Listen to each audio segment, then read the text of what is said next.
지난주 우리는 요셉 자손 두 지파 중 므낫세 에브라임 지파 중 에브라임 지파가 분배받은 기업에 대하여 그리고 그와 관련된 말씀들을 나눈 바 있습니다.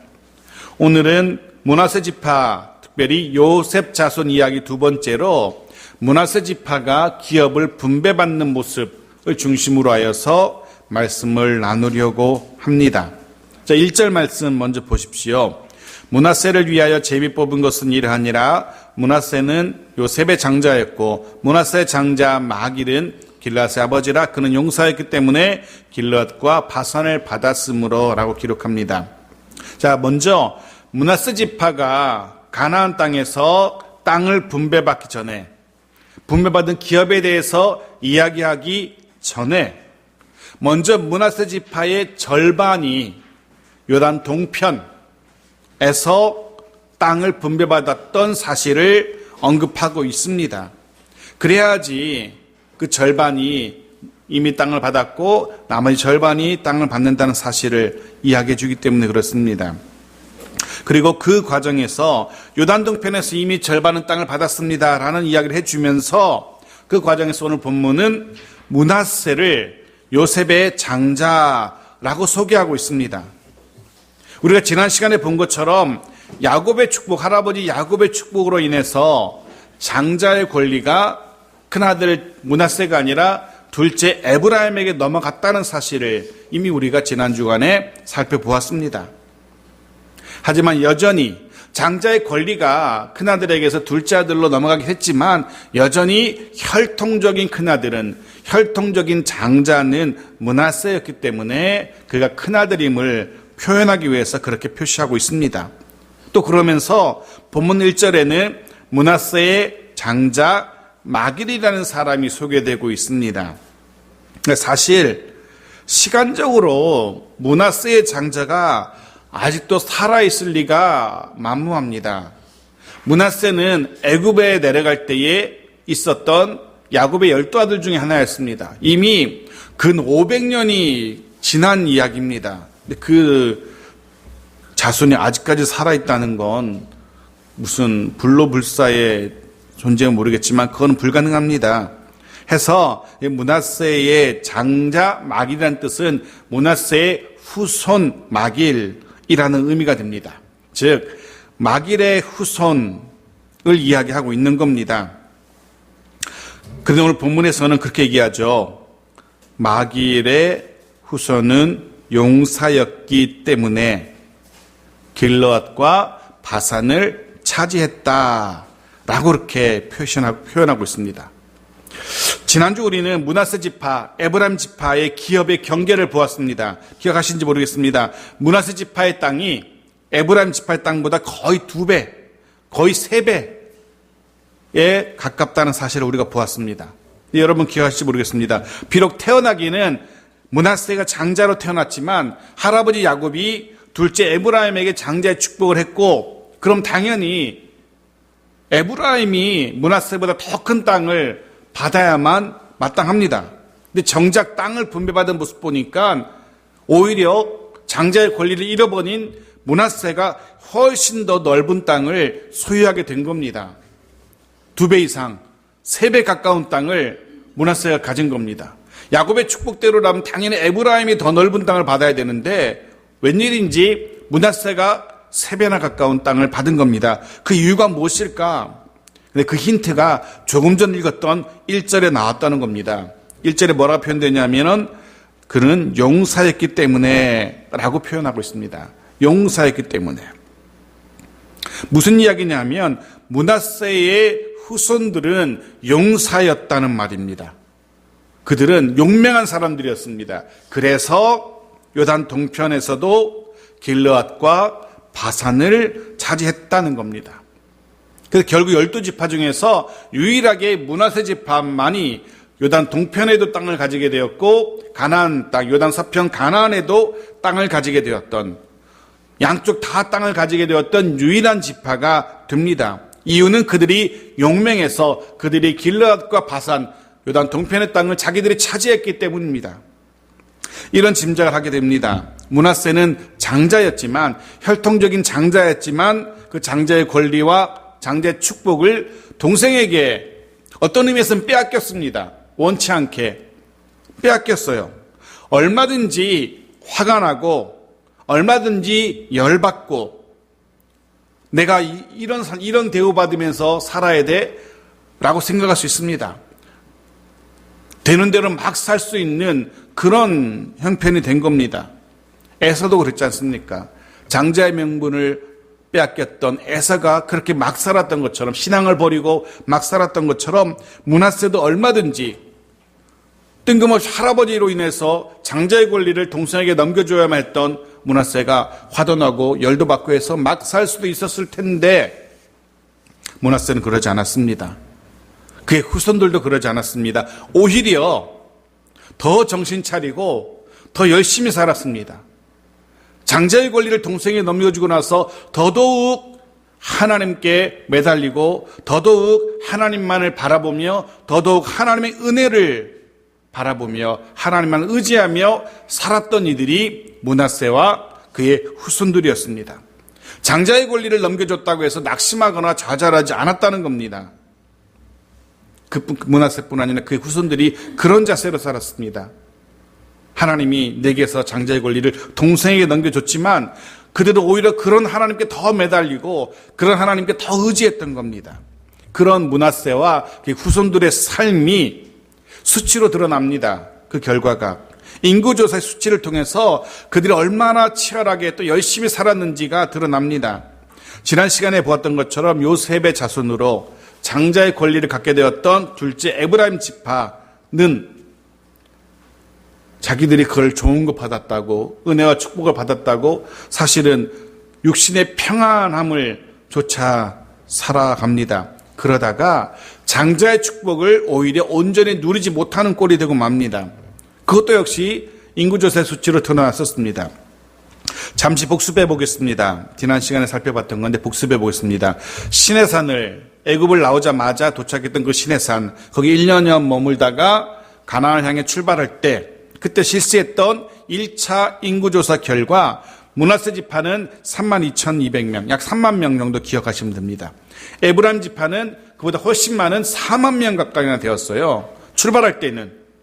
가나안으로 향할 때는 에브라임 지파 훨씬 더 숫자도 많았고 훨씬 더 강력한 지파, 훨씬 더 힘센 지파, 훨씬 더 영향력 있는 지파였어요.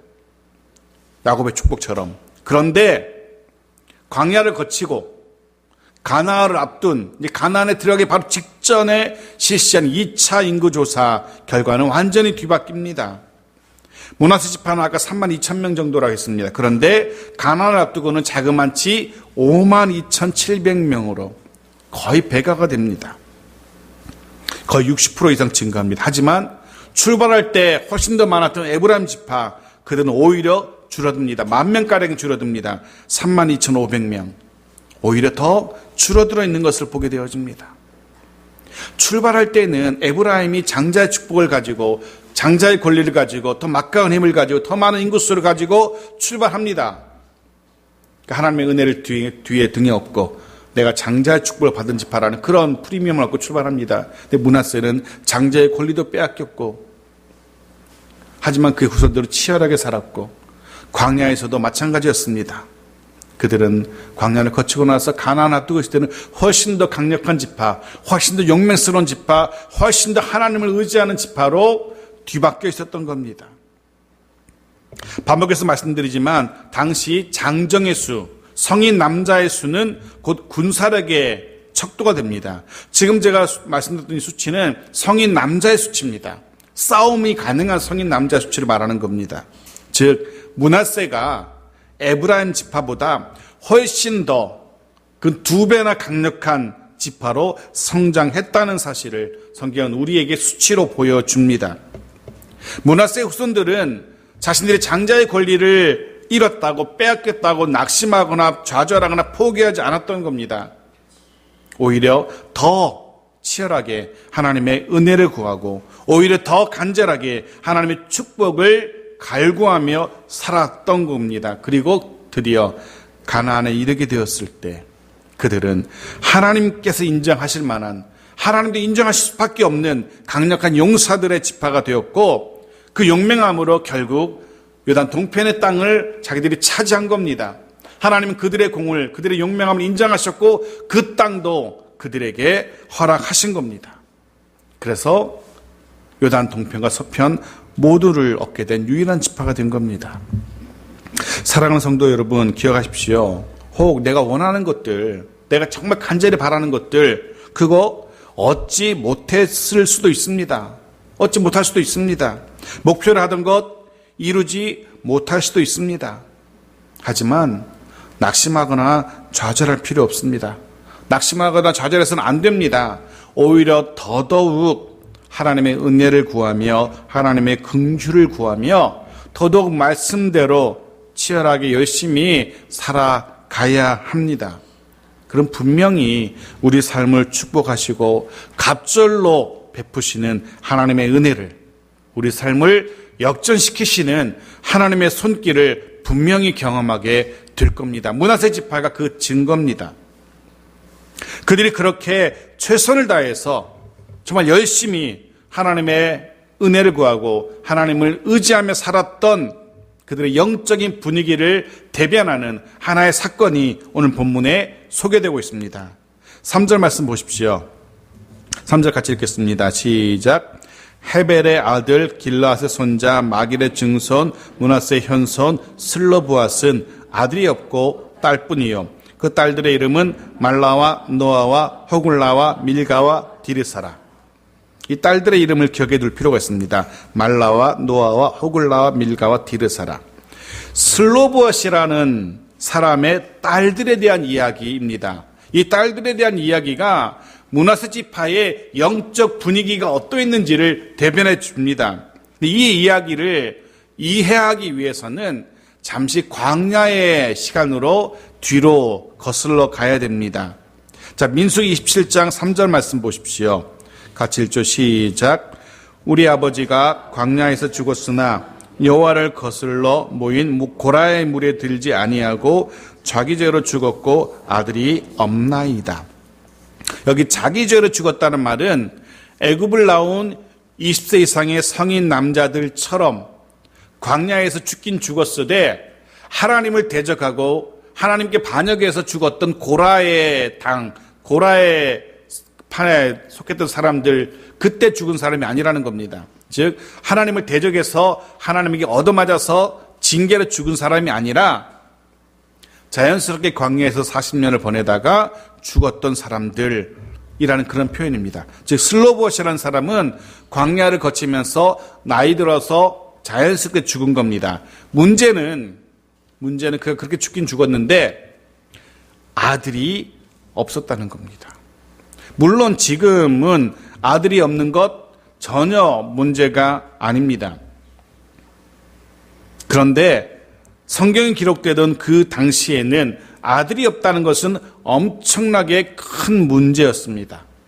왜 그랬을까요? 아들이 없는 것이 왜 엄청나게 큰 문제였을까요? 당시에 땅은 아들에게만 물려줬거든요. 아들에게만 물려줬어요. 즉 아들이 없다는 것은 땅을 물려받을 수 없다는 것을 의미합니다. 그 땅을 아버지의 형제들에게 그 땅이 넘어가게 되는 겁니다. 그 땅을 이어받을 아들이 없으니까. 또한 땅을 받지 못한다는 건 거꾸로 이야기하면 먹고 살 방도가 없다는 겁니다. 물론 그 땅을 가져간 친척들이 도와는 주겠지만 막연하게 되는 겁니다. 그러니까 아들이 없다는 것은 말 그대로 생애 소망이 없다는 것과 같습니다. 땅을 받지 못하니까.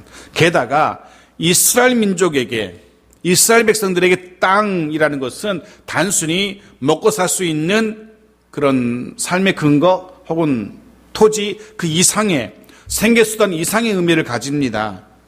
이스라엘 백성들에게 땅은 하나님이 주시는 축복을 의미합니다.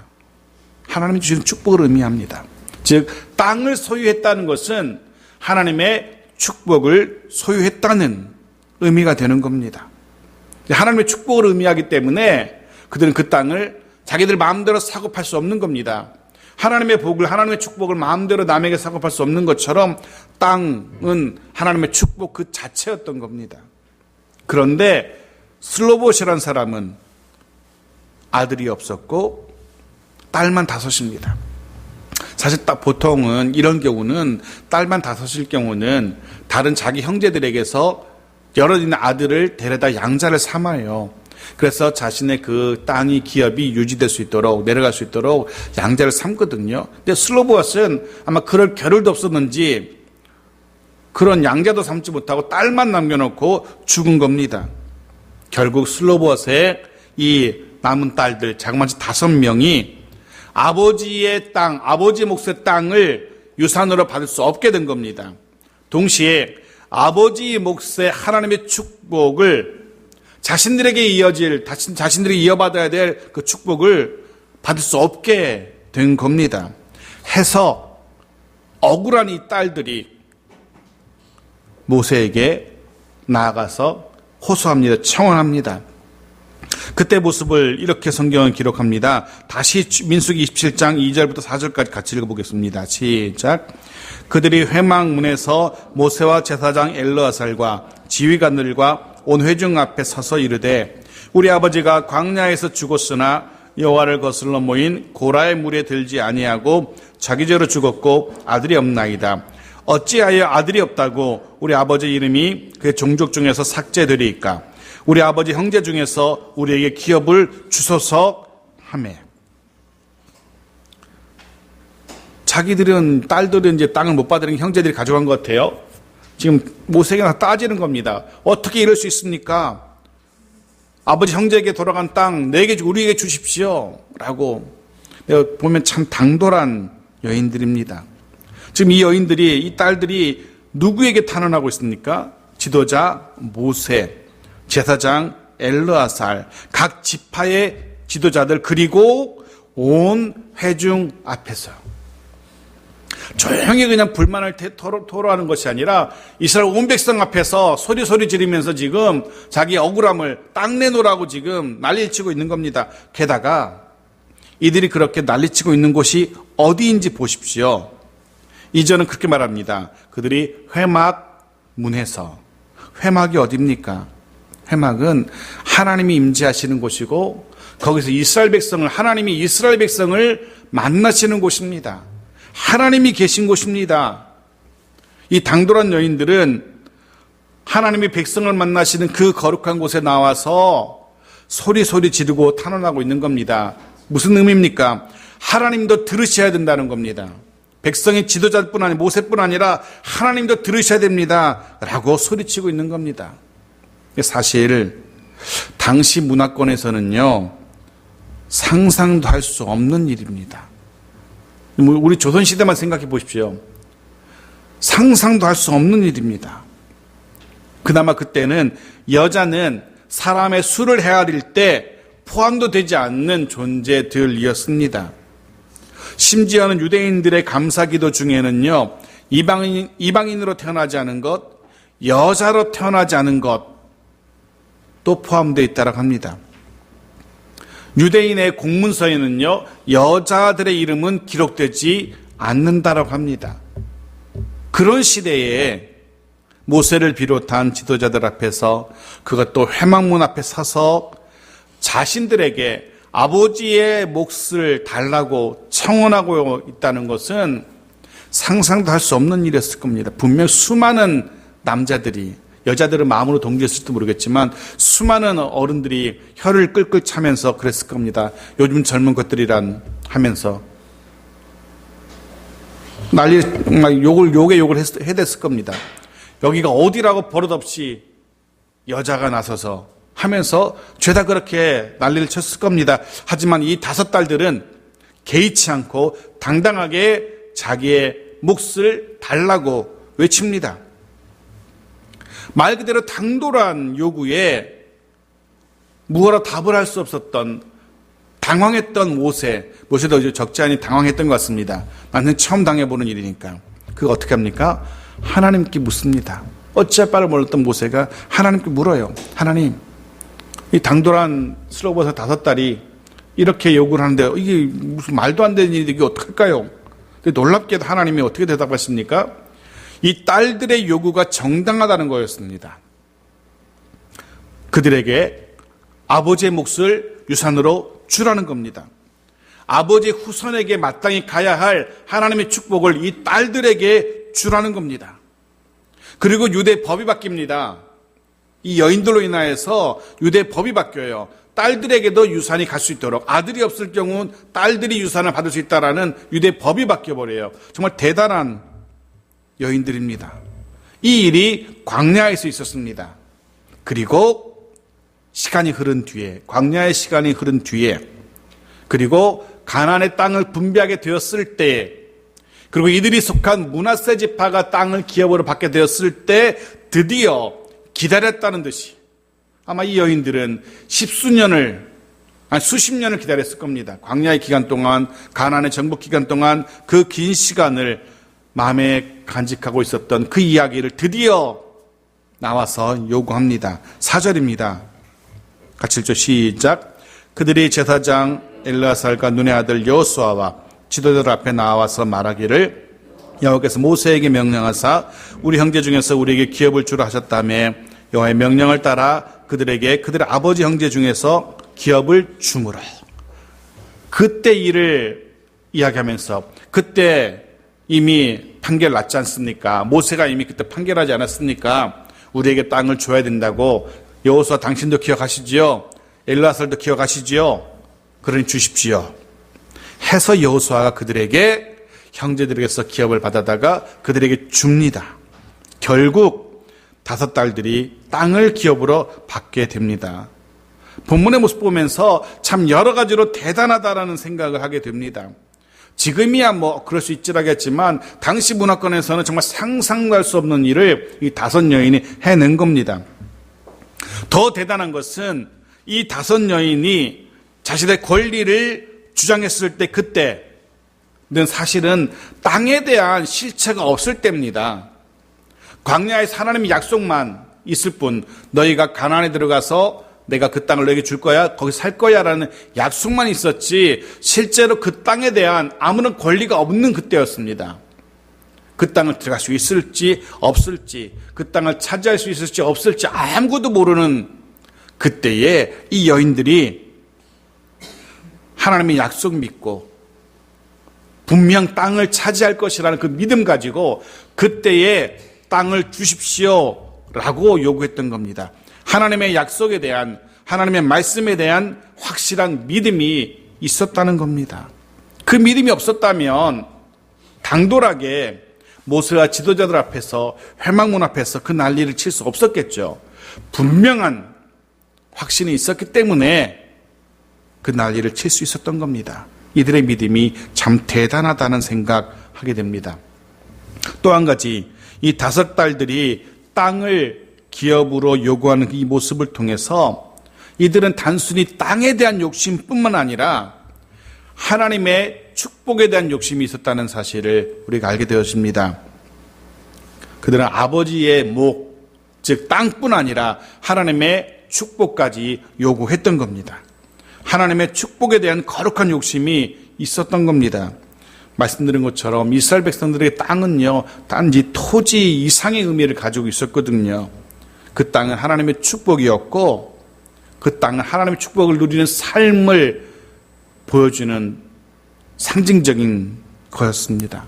지금 이 슬로보아스의 5 딸들의 청혼은 자신들도 그 하나님의 축복에서 제외가 되지 않도록 자신들도 그 하나님의 은혜와 복을 누릴 수 있게 해달라는 거룩한 욕심에서 비롯된 것이었습니다. 단지 땅 욕심 때문에 그 땅을 요구했던 게 아니라는 겁니다. 하나님의 축복에 대한 욕심이었습니다. 이들은 이 거룩한 욕심을 광야 그 거친 생활 속에서도 잊지 않았고요. 가나안에서의 그 긴박한 전쟁 속에서도 하나님의 축복에 대한 열심을 포기하지 않았습니다. 어떤 순간에도 결코 포기할 수 없었던, 잊을 수 없었던 하나님을 향한 거룩한 욕심이었던 겁니다. 바라기는 저와 여러분에게도 이런 욕심, 거룩한 욕심이 있기를 바랍니다. 하나님의 은혜와 복을 받고야 말겠다는 그 욕심이 좀 있었으면 좋겠습니다. 주시면 좋고 안 주시면 어쩔 수 없고가 아니라 마땅히 하나님 약속하신 그 은혜와 복을 내가 받아야겠습니다. 라는 그런 욕심이 우리 가운데 있기 원합니다. 그리고 이들이 참 대단한 연이라는 생각을 하면서 동시에 이 딸들, 5명의 딸들을 이렇게 키워낸 슬로보아스라는 사람, 또 참 대단하다는 생각이 듭니다. 생각해 보십시오. 딸은 사람 대접 받지 못하던 시대에 5이나 낳은 겁니다. 한둘도 아니고 5입니다. 결코 딸을, 여자를 비하해서 드리는 말씀이 아닙니다. 그때 문화가 그랬다는 겁니다. 세상 문화가 그렇다는 겁니다. 우리나라만 하더라도 딸만 있는 집 한번 생각해 보십시오. 그들 이름 어떻게 짓습니까? 딸을 둘, 셋 놓으면 이름 어떻게 짓죠? 막순이, 막년이, 종말이 이렇게 짓잖아요. 말숙이. 그 이름 그렇게 짓습니다. 그 아이가 어떻게 살길 바라는 의미에서 이름을 지어주는 게 아니고 딸은 좀 그만 낳았으면 좋겠다라는 부모의 욕심이 담긴 이름일 뿐입니다. 보통은 이름을 지을 때 이 아이가 이렇게 컸으면 좋겠다. 제가 이름이 석찬인데 보통 돌석자라고 생각하시는 돌석자 절대 아닙니다. 주석석자입니다. 돌의 일종이라고 하긴 하던데 주석석자고 빛날 찬입니다. 그래서 빛나는 삶을 살라는 의미에서 저희 부모님이 지어준 이름입니다. 그런데 딸만 줄줄이 놓는 집은 말자, 막순이, 말년이, 종말이 이렇게 이름을 짓습니다. 보통은 다. 그런데 슬로보아스라는 사람은 참 대단하다는 게 그의 막내딸의 이름 여러분 기억하십니까? 막내딸 이름이 무엇이었는지? 3절 말씀 보십시오. 다시 읽어볼게요. 시작. 헤벨의 아들 길르앗의 손자 마길의 증손 므낫세의 현손 슬로보아스는 아들이 없고 딸뿐이요 그 딸들의 이름은 말라와 노아와 호글라와 밀가와 디르사라. 다른 사람들은 그렇다 치고 막내 이름을 보십시오. 디르사. 이 이름이요 어디 또 나오냐면 아가서에 나옵니다. 이 디르사가 막년이 종말이 이런 뜻 같습니까? 보십시오. 보통 사람은 그렇게 짓겠죠. 아가서 6장 4절 같이 읽죠. 시작.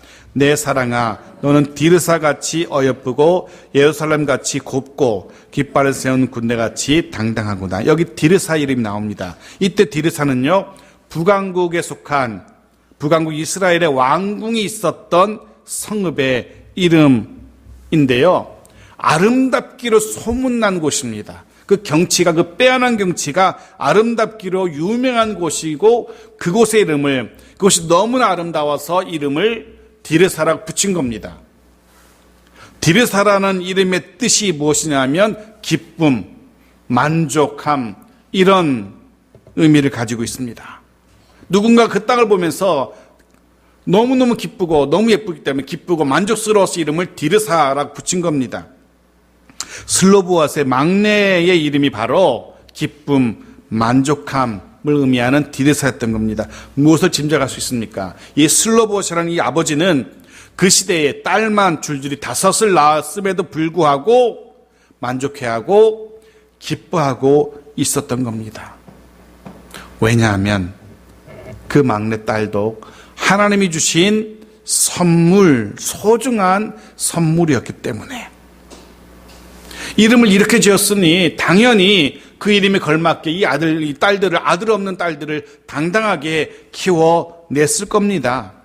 그리고 이 딸들의 이 도전적인 모습이 자신들이 어떻게 컸는지를 우리에게 웅변하고 있습니다. 말 그대로 그 아버지의 그 딸이라는 생각을 하게 되어집니다. 아버지가 더 대단한 겁니다. 딸 5을 낳았는데도 기쁨, 만족함 이런 이름을 지어서 그렇게 키워낸 것 보면 사랑하는 성도 여러분, 여러분의 자녀들 당당한 믿음의 사람으로 키우십시오. 세상과 세상의 것들을 욕심내는 사람이 아니라 세상의 성공을 욕심내는 사람이 아니라 하나님을 향한 하나님의 은혜와 긍휼과 축복을 욕심내는 거룩한 욕심을 내는 사람으로 키워내십시오. 그건 우리들의 몫입니다. 그럴 때에 그들이 하나님의 은혜와 사랑 속에서 하나님의 인도하심 속에서 자라가게 될 겁니다. 이런 분위기가 므낫세 지파의 영적인 분위기였습니다. 하나님의 약속을 신뢰했고 그 약속을 근거로 해서 하나님의 축복을 요구하는 당당한 모습, 이것이 원래 므낫세 지파의 영적 분위기였습니다. 그런데 한 세대가 가고 세대가 바뀝니다. 이제 젊은 세대가 가나안에 들어가서 땅을 기업으로 받게 되었습니다. 그때 분위기, 그때 영적 분위기는 이전과는 완전히 바뀌어져 있는 것을 보게 됩니다. 더 이상 이 문화치 지파의 그 속에서 이전에 보였던 영적인 야성과 도전정신 그런 걸 찾아볼 수 없습니다. 바뀌었습니다. 어떻게 바뀌었는지 보십시오. 12절입니다. 같이 읽죠. 시작. 그러나 므낫세 자손이 그 성읍들의 주민을 쫓아내지 못하매 가나안 족속이 결심하고 그 땅에 거주하였더니. 표현이 참 흥미롭습니다. 재미있습니다. 므낫세가 분배받은 땅에 살아가던 가나안 원주민들, 그들이 지금 어떻게 표현됩니까? 절대 안 나간다고 작정하고 버티고 있습니다. 결심하고 그 땅에 거주하였더니. 이런 생각이 듭니다. 얘들이 간이 배 밖으로 나왔나 도대체. 므낫세 지파가 어떤 지파인데, 용맹하기로 유명한 지파인데, 그 용맹함으로 가나안의 동편도 그 길르앗과 바산도 점령했던 지파인데, 인구수도 막강한 지파인데 얘들이 도대체 무슨 배짱으로 버틴다고 했을까? 그런데 이 므낫세 지파가 분배받은 땅에 살던 가나안 원주민들이 이렇게 작정하고 버티는 데는 이유가 있습니다. 이미 우리가 지난주에도 살펴본 것처럼 유다 지파가 가나안 원주민을 쫓아내지 못했습니다. 에브라임 지파도 가나안 원주민을 쫓아내지 않았습니다. 물론 근원적인 이유는 신앙의 나태함, 게으름, 믿음 없음이었지만 가나안 족속의 입장으로 생각해보면 그들이 생각해보니까 유다 지파도 못 쫓아냈고 에브라임 지파도 안 쫓아냈는데 므낫세 지파라고 한번 볼 수 있겠어? 우리도 한번 버텨보자. 옆 동네 다 버티고 지금 잘 살고 있는데 우리라고 쫓겨날 이유가 뭐가 있어? 우리도 한번 죽게 살기로 버텨보자 라고 지금 하고 있는 겁니다. 일단 버티자. 이렇게 돼서 므낫세 지파에 있는 가나안 족속들도 안 나가고 있는 겁니다. 옆 동네 유다 지파에 살던 가나안 족속도 안 나가고 있고, 이 동네 에브라임 지파의 땅에 살던 가나안 지파도 안 나가고 있고, 우리도 그럼 버티자. 이렇게 된 겁니다. 원했든 원치 않았든 유다 지파와 에브라임 지파는 정말 안 좋은, 다른 가나안 족속들에게 정말 안 좋은 영향력을, 선례를 남기게 된 겁니다.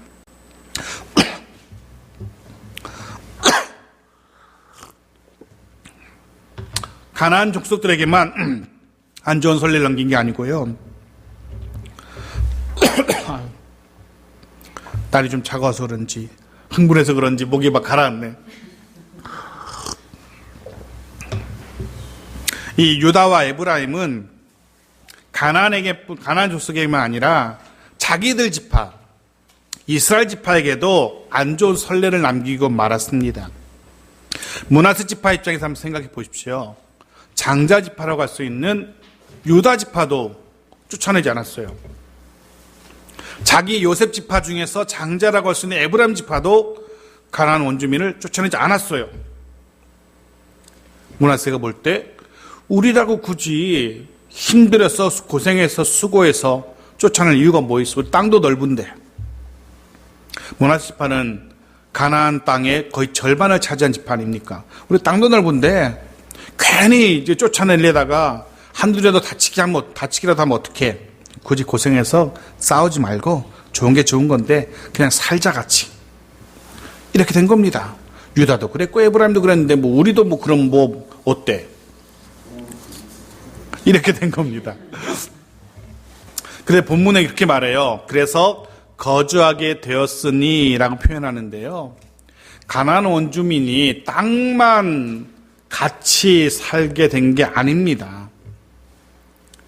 같이 이렇게 어울려 살다 보면은요, 그들의 삶을 보게 되고요, 그들의 삶도 닮아가게 되게 마련입니다.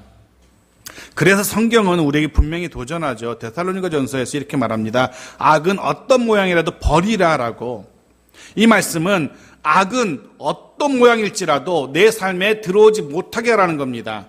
악은 내 삶에 자리를 잡도록 내버려두지 말라는 겁니다. 하지만 므낫세는 악의 뿌리가 되는, 이후에 멸망의 원인이 되는 가나안 원주민을 자기들 속에 그냥 살도록 내버려 둔 겁니다. 말 그대로 이런 모습이 이후에 이스라엘 민족의 불행의 씨앗이 됩니다.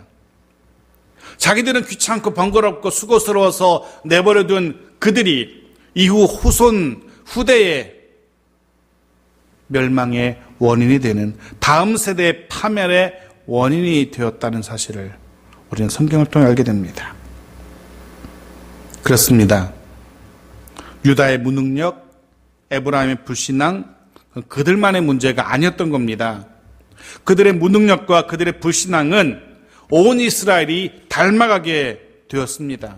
온 이스라엘에게 심각한 폐해를 가져다 준 겁니다. 이런 생각을 하게 되었습니다. 나의 믿음은 나 혼자만의 믿음이 아니라는 겁니다. 내가 드리는 이 예배, 나 혼자만의 예배가 아니라는 겁니다. 다음 세대가 본을 받는, 다음 세대 본이 되는 믿음이고 다음 세대의 본이 되는 예배입니다. 우리가 제대로 믿음 생활하지 않으면요, 우리가 제대로 예배하지 않으면요, 다음 세대가 똑같이 그런 모습을 닮아가게 되고 그들의 잘못되는 모습을 우리가 책임을 져야 되는 겁니다. 우리 책임인 겁니다.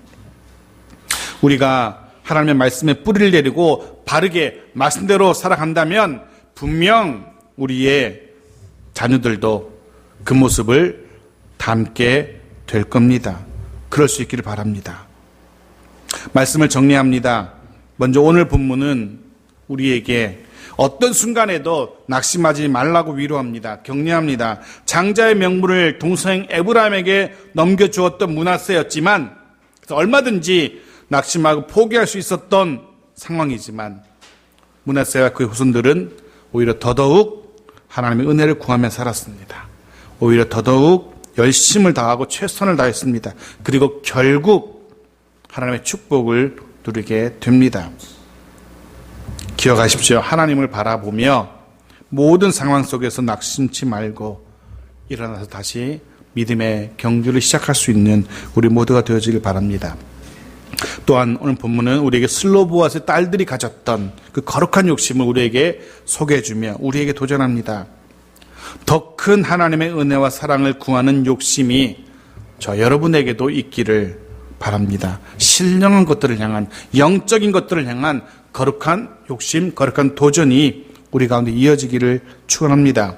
마지막으로 므낫세 지파의 실패 이야기를 통하여 우리의 삶은 누군가에게 선례, 본이 된다는, 모델이 된다는 사실을 기억하면서 조금은 더 긴장의 끈을 붙들 수 있기를 바랍니다. 바라기는 정말 좋은 은혜로운 선례를 남길 수 있기를, 누군가에게, 특별히 자녀 세대에게 좋은 모델이 될 수 있는 신앙의 삶을 살 수 있기를 바랍니다. 누군가가 닮고 싶은 그런 믿음의 삶을 살아가는 우리 모두가 되길 주의 이름으로 축원합니다. 아멘.